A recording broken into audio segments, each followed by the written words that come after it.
So let's see the question. The ratio of radii of gyration of a circular disc about a tangential axis is the plane of the disc, and of a circular ring of the same radius about a tangential axis in the plane of the ring is. Here we have given four options. Now to answer this question, first we will discuss here the key concept, and here the key concept will be given as moment of inertia and its relation with the radius of gyration.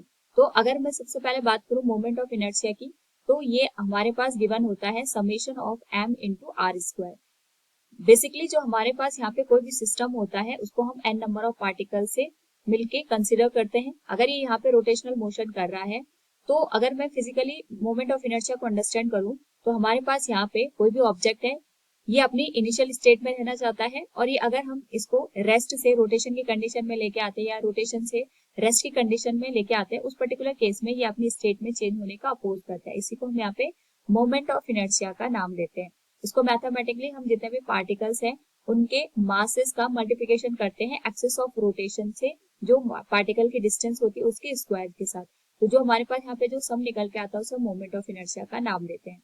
Second, अगर हम यहाँ पे बात करें radius of gyration की, तो radius of gyration हमारे पास basically जो सिस्टम होता है जो n नंबर ऑफ पार्टिकल से मिलकर बना होता है, इन सारे पार्टिकल्स की यहाँ पे जो एक्सिस ऑफ रोटेशन होती है उससे डिफरेंट डिफरेंट डिस्टेंस हमें देखने को मिलती है। इन सारी डिस्टेंस का अगर हम यहाँ पे आरएमएस वैल्यू कंसिडर करें तो उसको हम यहाँ पे k से इंडिकेट करेंगे, जिसको हम रेडियस ऑफ गायरेशन का नाम देते हैं। एंड यहाँ पे अगर हम बात करें the relation between moment of inertia and radius of gyration, it is given as I equals m into k square. K is the radius of gyration for the given system. तो question के according हमारे पास यहाँ पे जो पूछा गया है that is the ratio of radii of gyration of circular disc about a tangential axis. तो हमारे पास कोई सर्कुलर डिस्क है, इसका हमें टेंजेंशियल एक्सिस के corresponding radius of gyration find out करना है, एंड इसका रेशियो हमें लेना है circular ring of the same radius about the tangential axis in the plane of the ring. तो एक तो हमें यहाँ पे प्लेन ऑफ द डिस्क में लेना है, दूसरा हमें यहाँ पे प्लेन ऑफ द रिंग में कंसिडर करना है। तो ये हम डिस्क कंसिडर कर लेते हैं इस केस में, and this will be the circular ring.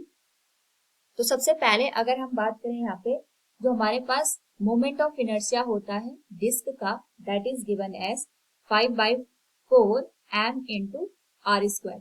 इसको अगर मैं रेडियस ऑफ गायरेशन के टर्म में लिखूं, that will be given as m into k radius of gyration for the disc, इसका स्क्वायर हो जाएगा। This will be given as equation number first. इसी तरीके से अगर हम यहाँ पे सर्कुलर रिंग की बात करते हैं, तो रिंग के लिए हमारे पास जो मोमेंट ऑफ इनर्शिया आएगा about the tangential axis in the plane of the ring, that will be given as 3/2 into m into r square. क्योंकि रेडियस सेम है इसलिए हमने यहाँ पे जो r की वैल्यू है वो सेम कंसिडर की है, और अगर मैं इसको रेडियस ऑफ गायरेशन के टर्म में लिखूं, that will be written as m into k for the ring, इसका स्क्वायर आ जाएगा, that will be given as equation number second. तो इस केस में हमारे पास जो डिस्क है और हमारे पास जो यहाँ पे रिंग है, इसके जो मोमेंट ऑफ इनर्शिया का रेशियो आएगा that will become 5/4 m r स्क्वायर, and this will become 3/2 m into r square, जिसको हम यहाँ पे लिख सकते हैं m into k square for disc divided by m into k square for given ring.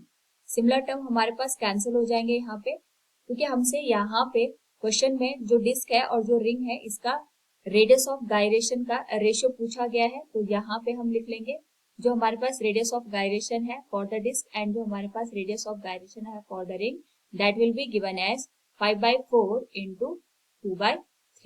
इस केस में हम इसको लिख सकते हैं 2 2 जा 4, 5/6 with square root.